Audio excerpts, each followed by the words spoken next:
this is Agata, and this is Tristan.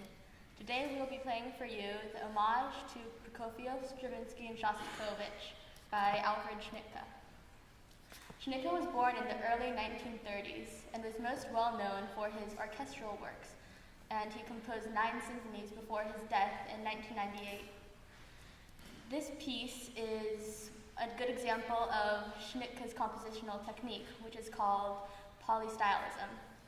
Polystylism is when a composer uses many styles in the same body of work. In this piece, we are often playing completely unrelated motives at the same time. Since this piece is an homage to 3 composers, Schnittke not only uses their style, but he also includes quotations from their music. For example, this one part reminds us of the Stravinsky's Rite of Spring because of its clashing notes. Another example is in this passage where Schnittke directly quotes Prokofiev's humorous scherzo for 4 bassoons.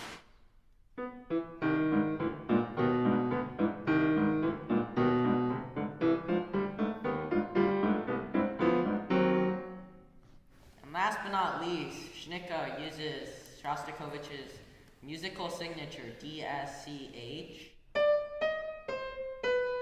Schnittke cleverly puts this into a passage that sounds like this.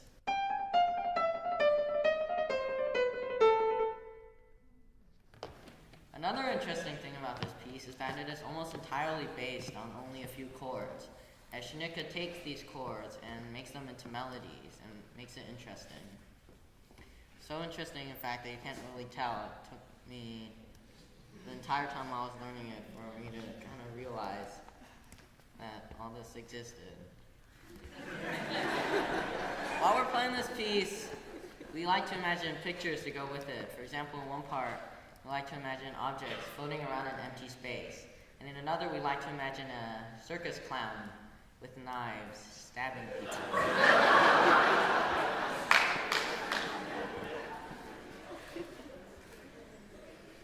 I have a very interesting story to tell you that has amazing coincidences. Through a student of his, our teacher, John McCarthy, asked Alfred Schnittke to send him one of Schnittke's works for several pianists. And at first he did not get a reply, but then he got the manuscript of this piece in his mail, and this is the manuscript.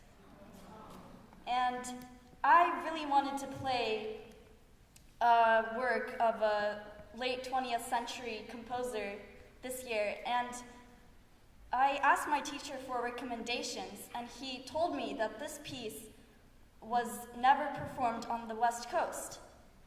And we were trying to organize its premiere, and the next day I found out that I was going to play this same piece at Music at Menlo this year. So that's quite a cosmic coincidence.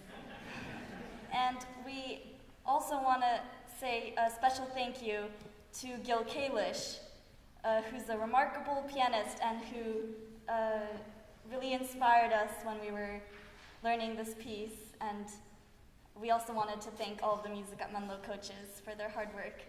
So thank you very much and enjoy the West Coast premiere.